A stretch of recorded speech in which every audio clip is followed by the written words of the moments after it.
Bonjour à tous, aujourd'hui nouvelle analyse d'animation où je vais analyser certaines séquences du film Le Chant de la Mer qui a été réalisé par Tom Moore au sein du studio Cartoon Saloon. Donc je vous invite bien sûr à voir le film. Aujourd'hui on va parler vraiment d'animation 2D en détail, un peu comme ce que j'ai fait pour Klaus ou pour la publicité faite par le studio The Line. D'ailleurs merci beaucoup pour vos retours, ça a l'air de vous avoir vraiment beaucoup plu. Les animations dont je vais parler ici sont extraites de vidéos que j'ai trouvées sur Vimeo parce que les artistes, les animateurs et les animatrices souvent postent leurs démos là-bas. Je mettrai les liens vers les démos de chaque artiste dont je parle dans cette vidéo ici, bien sûr, dans la description. Et je vous invite évidemment à aller regarder ces vidéos en entier, à les analyser par vous-même. Ici, je vais juste donner mes impressions et mes quelques trucs que je vois quand je regarde ces animations. Les premiers extraits que je vais vous montrer viennent de l'animateur Slavon Rees. Ce que j'aime surtout dans cette animation ici, c'est la gestion de l'arc. Il y a évidemment dans cette animation des déformations de vitesse, comme par exemple ici où on voit qu'il a sa forme normale ici et que ses yeux vont petit à petit changer complètement de forme pour passer en amande, on va dire, alors qu'avant ce sont des ronds. Et il y a également son corps qui va se déformer complètement à un certain moment. Vous pouvez voir ici par exemple que sa main, elle va rester au même endroit tout le long. Il y a juste une petite différence parce que forcément il va pousser, donc la barque va un petit peu se déséquilibrer. Et son corps ici va avoir une forme vraiment complètement différente de la forme qu'il a ici. Et j'aime vraiment beaucoup cette forme de vague et c'est aussi intéressant de voir comment il gère le personnage qui est au milieu, donc Ben. Donc il le suit du regard, évidemment il le suit moins vite que la vitesse qu'a le vieux quand il bouge, parce qu'au moment où lui il va déjà avancer et arriver là, lui il vient à peine de voir qu'il est parti forcément parce que ça va très vite. Et c'est à ce moment-là sur deux images également qu'il va avoir la transition, il va faire son mouvement de tête. La plupart du temps on cligne des yeux pendant qu'on tourne la tête, donc là c'est le cas. Il est vraiment déformé ici, il devient même un peu flippant en fait. Et regardez ici l'action secondaire, une fois que le personnage est ici et qu'il ne bouge plus ou presque plus, là, ça va le rejoindre. Parce que tout ne bouge pas d'un bloc dans un mouvement de corps. Et vous voyez que pendant tout ça, le personnage a des mouvements, des réactions, il a l'air un peu dégoûté par moments, donc ça se joue surtout ici, à cet endroit-là, quoi, avec la paupière qui va se fermer un petit peu. J'ai choisi ce plan particulièrement pour le côté cartoon de ce personnage-là, il y a vraiment des choses, des idées intéressantes. Il va tirer sur sa moustache et hop, ici on voit sa réaction. Ce qui veut dire qu'il y a une image comme ça, une image où il est lâché, et une image où il y a un ralenti de se lâcher, où il y a juste un petit mouvement ici qui monte, qui va rester pendant deux images. On passe ensuite à une animation avec la sorcière chouette. Donc on va voir toutes ces micro-expressions et surtout comment est-ce qu'elle essaye d'être convaincante, bienveillante, alors qu'en vrai c'est pas du tout son intention. Donc on va le voir par certains mouvements de sourcils par exemple, et certains moments qui sont assez menaçants dans la mise en scène. Déjà on commence par avoir une pose comme ça avec le doigt en l'air qui donne quelque chose de très prof on va dire. Et ici on voit vraiment le caractère design assez simple des personnages. Les têtes sont souvent juste des ovales, ici les chouettes sont simplement aussi des ovales. C'est une animation complexe parce que tout bouge en même temps, il y a vraiment des mouvements à la fois de sourcils, de paupières, de bouche, avec les mains aussi qui vont jouer un grand rôle à la fois dans leur mouvement de haut en bas et dans la façon dont elles se tiennent, elles se relâchent. Encore une fois, les mains vont suivre forcément des arcs, mais des arcs qui n'ont pas le même timing pour ces deux mains-là, et surtout qui sont complètement opposés parce qu'il y a une main qui va partir comme ça, et pendant ce temps-là, l'autre main va monter. Ça donne nécessairement un jeu de contraste et quelque chose de très souple dans son attitude.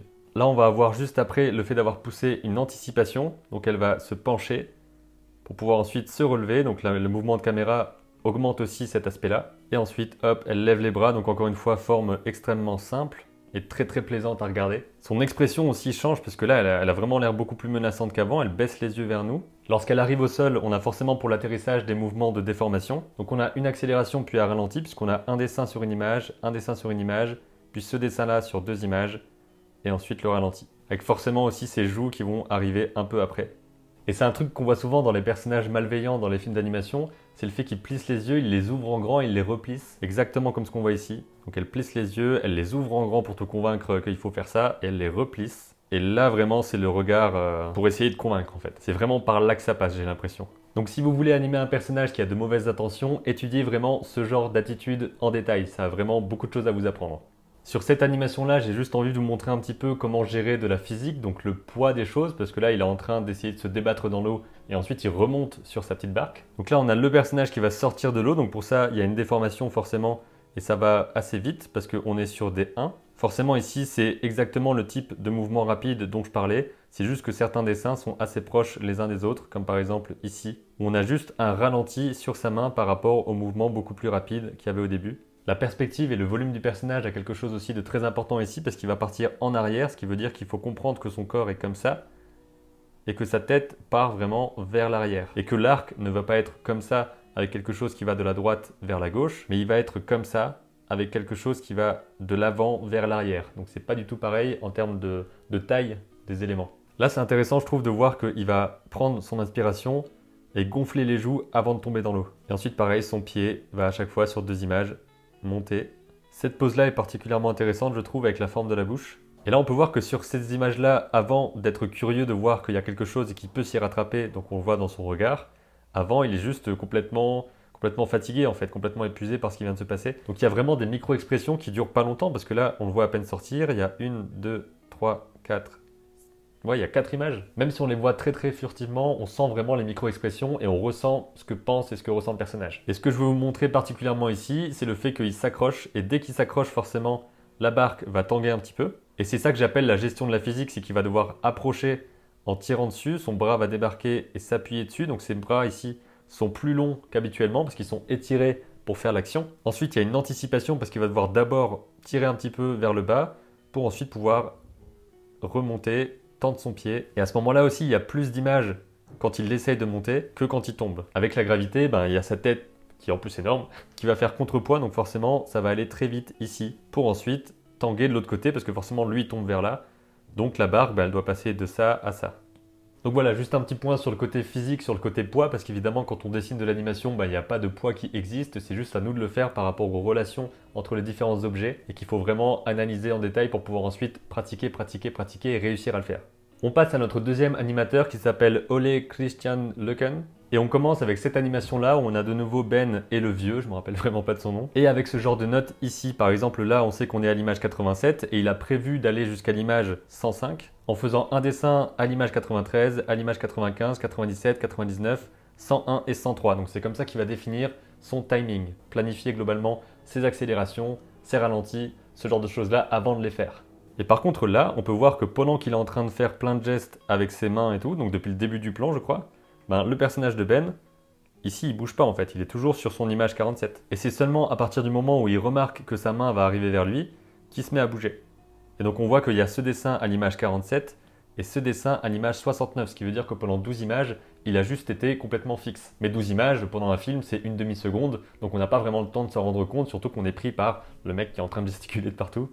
Et ici par exemple, j'ai l'impression qu'il refait pas tout le dessin, mais qu'il refait simplement le haut, parce qu'on voit que le bas ne bouge pas. Une anticipation intéressante où il va d'abord arquer ses bras complètement.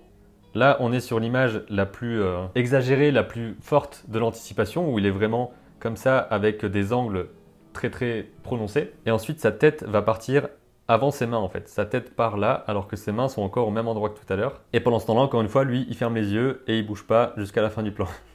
Ici, je veux vous montrer un plan où il y a pas mal de choses qui se passent en même temps, parce qu'il y a le personnage qui bouge en lui-même, donc ça c'est une seule partie. Il y a les cheveux et la cape qui sont une autre partie, parce qu'on voit qu'il les a fait aussi dans une couleur différente, donc j'imagine qu'il les a animés à des temps différents, parce que forcément il fallait avoir d'abord la masse du personnage qui bouge avant d'ajouter des éléments textiles ou capillaires. Et surtout aussi, il y a les oiseaux qui viennent autour de lui, et ça doit être aussi quelque chose d'assez compliqué à faire. Et j'aime bien particulièrement un mouvement subtil comme celui-là, avec la main qui va saisir et ensuite serrer la cape, pour vraiment montrer son désespoir, sa tristesse. Donc c'est vraiment le genre de petites choses qui rajoutent beaucoup, je trouve. On passe au travail de Geoff King qui a vraiment fait une animation qui dure 1 minute complète, je crois, dans la démo. Donc j'ai simplement sélectionné la moitié, je pense, de cette partie-là. Il y a différents plans, etc. Donc il y a vraiment un travail gigantesque sur cette animation-là et elle est particulièrement intéressante à regarder en ce qui concerne l'interaction des personnages. Ces personnages sont super dynamiques et intéressants à regarder. Le design, encore une fois, c'est simplement une sorte de montagne comme ça, avec un gros ovale déformé pour la tête complète. Et la tête ici ressemble plus à une sorte de plectre. Et là déjà on peut voir qu'il y a ce dessin sur 1, 2, 3, 4, 5 images avec simplement ici, c'est un tout petit changement. Et il y a également les sourcils et les rides du front qui vont bouger. Et là on voit qu'il a remarqué quelque chose, donc forcément hop, il va baisser la tête, avoir une tête vraiment surprise quoi. Et là on passe à une pose qui est complètement différente, donc là il n'y a vraiment aucun intervalle entre ces deux images là, c'est pas possible vu que c'est juste un dessin sur une image, un dessin sur une image, donc il n'y a pas moyen de caler quelque chose entre les deux. Ce dessin là reste un peu plus longtemps, donc sur 2 ou 3 images, et on a vraiment chaque pose qui est super intéressante je trouve, et j'aime beaucoup à chaque fois comment ça passe d'une pose comme ça à une pose comme ça, avec des formes vraiment différentes. À mon avis ici c'est une super façon de comprendre un mouvement rapide d'un personnage, parce que sur un dessin il a le bras comme ça, L'image suivante, il a le bras comme ça, donc c'est une sorte d'accélération vu que la pose n'est pas si différente. En tout cas, elle n'est pas très éloignée non plus. On passe de ça à ça. Ce dessin dure 2 images et ensuite, hop, on passe à celui-là. Donc vous voyez un peu comment l'arc se forme. Avec le ralenti ici, qui est quelque chose de très très subtil, encore une fois, c'est juste une cassure avec ici le coude qui est là. Et hop, le coude va se casser comme ça. C'est quelque chose de souvent intéressant de garder les articulations non pas fixes, mais vraiment de les casser de cette façon-là. Et entre ces deux images-là, il y a juste la main qui va bouger un petit peu. Et ici, il y a une transition entre deux plans qui est intéressante parce qu'il y a vraiment une sorte de ralenti ici puisqu'il est en train de parler et qu'il bouge plus tellement. Et ensuite, hop, il accélère et ça finit le mouvement sur l'autre plan où on voit tous les personnages. Et là, on voit aussi qu'il y a une prise de notes qui est peut-être intéressante à lire. Il y a beaucoup de choses à cleaner ici. Dites-le moi s'il y a des choses sur lesquelles vous n'êtes pas sûr. C'est très important que les images intermédiaires suivent les arcs. Et si quelque chose a l'air de manquer, dites-le moi. Donc ça, c'est très intéressant parce que c'est l'animateur qui s'adresse directement aux personnes ensuite qui vont faire les images intermédiaires, les in-between, en leur disant que s'il y a un problème ou s'ils ne savent pas trop quoi faire, il faut revenir vers lui. Et c'est très important parce que forcément, les in-between vont vraiment définir la façon de bouger du personnage aussi, quoi. Là, il y a vraiment les images clés, les breakdowns, etc. Mais les in-between vont rendre le tout plus lisse. Et si les in-between ne suivent pas les arcs, ça va faire une animation qui tremblote et qui est bizarre. Mais c'est vraiment intéressant de voir leur dialogue en fait directement dans le plan. Et surtout, ce que je trouve bien, c'est qu'à la fois, ils tournent ici comme ça et ils tournent aussi en même temps sur eux-mêmes. Donc ça donne vraiment une sorte de spirale super intéressante. Et dessiner ce genre de pose, ça doit être assez difficile de faire des images en vue de dessus qui soient cohérentes. Regardez-moi juste le mouvement en fait de la cape qui va le suivre en spirale, je trouve que c'est vraiment chouette. Et tout ça, bien sûr, on l'entend pas ici, mais ça doit être parfaitement synchronisé en termes de mouvement de bouche et de mouvement aussi de corps, de rythme, etc. avec la musique, parce qu'ils sont en train de chanter. Je sais pas trop comment on s'y prend pour faire ce genre de choses, mais j'imagine qu'il a décomposé la musique en différentes parties, en disant que tel rythme est à telle image, et qu'il allait comme ça construire en fait son animation. En tout cas, le plan est vraiment très chouette, je trouve, avec des petits mouvements comme ça, comme lui là qui s'éclate complètement avec sa main là, et il est vraiment à fond dedans, en fait, on le voit sur son visage. Et vous voyez qu'il y a quand même beaucoup de notes ici, donc je pense que ça a vraiment aidé le fait de s'organiser comme ça par rapport à tout ce qui est synchronisation, etc. quoi. Et encore une fois, une transition où il passe de cette pose ici dans ce plan à cette pose là dans ce plan. Tout ça, bien sûr, ayant été défini au moment du storyboard, hein, c'est pas l'animateur qui décide à quel moment coupe le plan. Et on peut voir également ici qu'il y a les indications de définition des plans. Donc on peut voir que ce plan-là, donc le cadre principal, sera en 2048 x 1152 pixels. Et il y a un plan plus grand encore qui est en 2304 x 1296 pixels. Donc c'est peut-être parce qu'il y aura un mouvement de caméra ensuite et où forcément si la caméra recule, il faut que le décor existe en dehors de la caméra au début du plan. Donc les personnages à côté vont réagir à ce qu'il dit avec à chaque fois des airs complètement... voilà. Vous voyez par exemple qu'ici il y a un très léger mouvement de pupille sur le personnage de Saoirse, alors que tout le reste du corps ne bouge pas mais ça rajoute juste un petit peu de vitalité. Et donc là, sur pas mal d'images, ces personnages-là ne bougent pas. Par exemple, ce personnage-là, on voit qu'il y a marqué 75. Donc de l'image 75 jusqu'à l'image 103, ce personnage-là n'a pas besoin de bouger. Sur certaines images, vous pouvez voir ici que justement le personnage n'a pas de corps du tout, parce que le corps, j'imagine, ne bougera peut-être pas à ce moment-là, ou alors il y aura simplement quelques in-between. L'important, c'est qu'on ait les bonnes poses aux bons endroits, avec les bons arcs déjà amorcés, bien sûr, et que l'animateur ou l'animatrice qui va ensuite arriver pour faire les in-between, donc les images intermédiaires, ait toutes les infos nécessaires pour mettre les autres dessins, donc ceux qui sont entre deux, aux bons endroits, et que ça suive correctement le mouvement. Et ça, c'est très très important. Là, ce personnage-là va s'exciter d'un coup, notamment avec cette pose-là que je trouve vraiment marrante et qui dure 2 images. Donc comme à chaque fois, ici, on a une accélération, on ralentit, on accélère, on ralentit. Et c'est marrant de voir pendant tout ce temps-là où il est en train de faire ses trucs que chacun va passer d'une pose à l'autre en fait. Donc là ils sont comme ça et ensuite quand il va faire ses trucs, ils vont avoir un regard de mais qu'est-ce qu'il fait? Et même Ben qui est caché va passer d'un regard curieux à un regard un peu mais il est chelou le gars là. Qui encore une fois va durer assez longtemps parce qu'on n'a pas besoin de le faire bouger beaucoup parce que lui il est en train de faire son délire derrière déjà. Encore une fois, animation extrêmement subtile, avec les petites réactions et tout. Enfin, il y a vraiment tellement de choses en fait. Et là, une image où il bouge pas son corps, mais il va juste faire des petits clignements d'yeux pour attendre des réactions, quoi. Et vous pouvez voir que quand il lève la main, il a toujours les petits mouvements de la cape et des cheveux. Et donc on va les voir en fait. Wow, le mouvement brusque ici, il est vachement bien. Donc il passe de cette expression à cette expression, simplement en ayant baissé la tête et fermé les yeux, ce qui va faire une transition assez cohérente et dynamique. Et c'est dans ce genre de moment qu'on sent vraiment ce que pensent les personnages. Parce qu'on voit ici qu'il est assez content et que d'un coup, d'une image à l'autre, il va vraiment plisser les yeux, froncer les sourcils et avoir l'air beaucoup plus triste avant d'avoir une idée. Donc il va tourner les yeux très légèrement et hop, il ferme les yeux, il change d'expression et il dit « Eh, on pourrait faire ça !» Et pendant ce temps-là, ce personnage-là se rend compte qu'il a dit une connerie, expression étonnée, hop, il ferme les yeux, expression amusée. Donc vous comprenez un petit peu comment ça se passe, le fait de montrer ce que pense un personnage et comment il peut passer d'une expression à l'autre assez rapidement. Parce que tout ça, ça se passe vraiment en quelques secondes en fait, je vous le montre là assez en détail. Mais tout ça dans l'animation, ça ressemble à ça. Hein. You'll be free soon, lads. The Selkie song will send us all home. Wait, will you? Come on now, Selkie. Sing it. Does she know the words? Give her a chance, will you? Her coat. I almost forgot. Sure, aren't I some idiot? How was I expecting the Selkie to sing without her coat? Et l'élément qui n'est pas un élément de personnage est dessiné en rouge pour le différencier. Encore une fois, le contraste entre les différentes poses, par exemple ici, il est comme ça, alors que quelques poses après, il va être comme ça. Et encore une fois, les cassures ici dont je vous parlais, un éternuement qui fait qu'ils vont tous réagir assez étonnés. Et ça, c'est un truc intéressant pour avoir un personnage étonné, c'est de faire en sorte qu'il y ait tout son corps qui bouge pas et qu'il y ait juste le bas de son visage, donc sa bouche qui va monter et descendre comme ça. Ce personnage-là commence à parler, et lui, ben, il l'entend, donc forcément, hop, il ferme les yeux, hop, il le regarde. C'est vraiment une animation hyper complexe qu'on voit ici. Et je vous invite encore une fois à la regarder image par image de votre côté et à l'étudier en détail parce qu'il y a vraiment beaucoup de choses à y voir, à comprendre et à apprendre. Et enfin, pour terminer, quelques animations de Alessandra Sorrentino. Et c'est intéressant par exemple de voir ici que je crois qu'il y a la construction du personnage. En tout cas, je me demande ce que c'est, les petits traits qu'il y a partout ici. Peut-être que ça a un rapport avec les FX, parce qu'il y a marqué FX Frame ici. Ce qui voudrait dire éventuellement que c'est une sorte de plan pour dire qu'il va se passer quelque chose peut-être en termes de lumière sur cette surface-là. Enfin, que cette partie-là est dans la lumière et cette partie-là est dans l'ombre, et que c'est défini par ce repère-là. Parce qu'il y a souvent des repères d'ombre et de lumière dans les animations pour dire ensuite aux personnes qui vont la colorier et la texturer que telle lumière est ici et telle ombre est là. Étant donné que c'est un travail d'équipe et que c'est un travail très long, il faut vraiment à chaque fois donner des repères corrects aux personnes qui vont avoir l'étape suivante que la vôtre pour que tout ça marche correctement, hein, tout simplement. Et je voulais vous montrer ces animations-là parce qu'elles sont juste deux personnages qui discutent et il n'y a pas de choses qui bougent de partout. Je ne sais pas si je l'ai précisé, mais évidemment, il y a le jeu de regard qui est très important dans les interactions. Ici, on voit que la mère arrive, donc elle regarde l'enfant. Il y a Ben qui regarde, lui, le coquillage. Et il le regarde complètement fasciné et il ne va pas le perdre du regard tout le long. Et ensuite seulement, il va demander à sa mère, mais qu'est-ce que c'est que ce truc? Donc ce sont des mouvements qui sont vraiment très doux, je trouve. Vous voyez juste le léger mouvement des cheveux ici.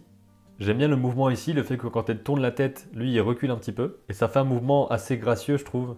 Ici, on n'a pas toutes les indications d'image pour savoir quelle image dure combien de temps, etc. Mais on peut le regarder nous-mêmes. Par exemple, ici, le personnage de Ben, je pense qu'il bouge pas du tout à part les yeux. Vous avez vu que là, pendant toutes ces images-là, il bouge pas du tout le personnage. Donc même sans avoir les paroles, on sent vraiment l'interaction, on sent vraiment le lien qu'il y a entre les deux personnages, juste par leur sourire, leur façon de parler, leur façon aussi de mettre la main comme ça sur le bras de l'autre. Et toutes ces choses-là, évidemment, sont pensées. Il y a bien quelqu'un qui a dit il faut vraiment que ce personnage fasse telle chose avec ses mains, qu'on sente telle émotion dans le regard. Donc ça, c'est plutôt le réalisateur qui va définir vraiment l'aspect intention de tout ça. Et peut-être que c'est le superviseur de l'animation qui va définir quels seront les gestes exacts des personnages, pour correspondre à la vision du réalisateur et des personnes en charge de l'histoire. Et là, il y a une sorte d'imitation qui est assez marrante avec la mère qui va fermer les yeux et le petit garçon qui va fermer les yeux juste après. Et ils vont les ouvrir en même temps. Et j'aime beaucoup ce moment-là où il ferme les yeux et qu'ensuite il les réouvre juste un petit peu pour la regarder. Et c'est ce moment-là qui va vraiment définir la relation entre Ben et sa mère. Et l'animation, je trouve, le fait vachement bien ressentir.